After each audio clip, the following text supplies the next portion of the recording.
آج کی میری تقریر کا موضوع ہے صلاح، رہنمائی اور ہدایت کا راستہ۔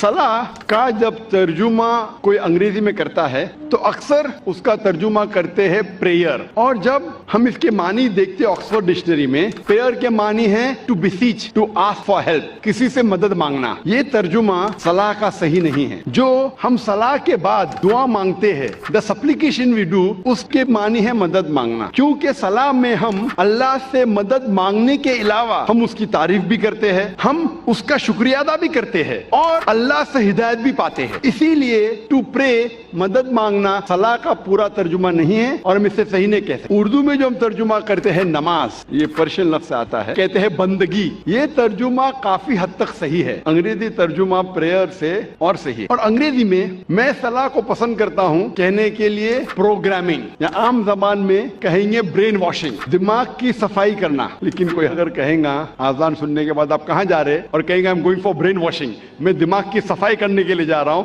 تو عجیب لگتا ہے۔ تو کہ انگریزی میں کہیں گا کہ میں پریئر کے لیے جا رہا ہوں، مجھے کوئی حرج نہیں ہے، لیکن یہ کہنا چاہتا ہوں پریئر جو انگریزی لفظ ہے وہ صلاح کا صحیح ترجمہ نہیں ہے۔ میں پسند کرتا ہوں کہنے کے لیے پروگرامنگ ٹورڈز رائچسنس، یا صلاح رہنمائی اور ہدایت کا راستہ ہے۔ جب بھی ہم یہ لفظ پروگرامنگ سنتے ہیں، فوراً ہمارے دماغ میں کمپیوٹر آ جاتا ہے۔ اگر آپ مجھے اجازت دیں گے کہ میں انسان کو ایک مشین کہوں تو مجھے یہ کہنا پڑے گا کہ انسان دنیا کی سب سے بہترین مشین ہے، انسان دنیا کی سب سے بہترین کمپیوٹر ہے۔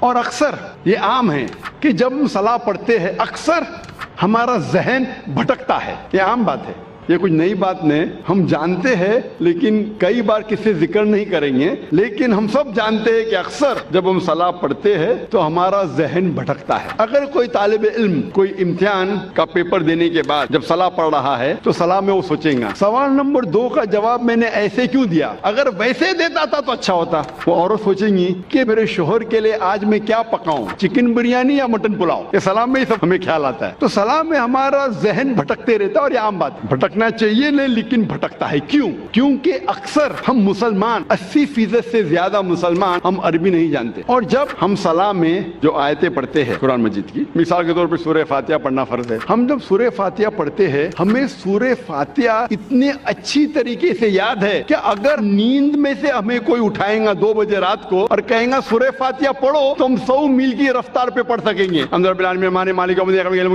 کیونکہ ہمارا ذہن جو اللہ سبحانہ تعالیٰ نے ہمیں دیا ہے وہ اتنا پاورفل ہے کہ یہ سورہ فاتحہ ہمارے ذہن کا ایک دم چھوٹا سا حصہ استعمال ہوتا ہے، باقی ہمارا ذہن خالی ہے۔ An empty brain is a devil's workshop، یہ انگریزی میں کہاوت ہے کہ خالی دماغ شیطان کا کارخانہ ہے، اور سائنٹیفکلی ہمارا دماغ خالی کبھی رہ ہی نہیں سکتا، یہ سائنس کے تو کیا کرتا ہے، دماغ بھٹکتا ہے۔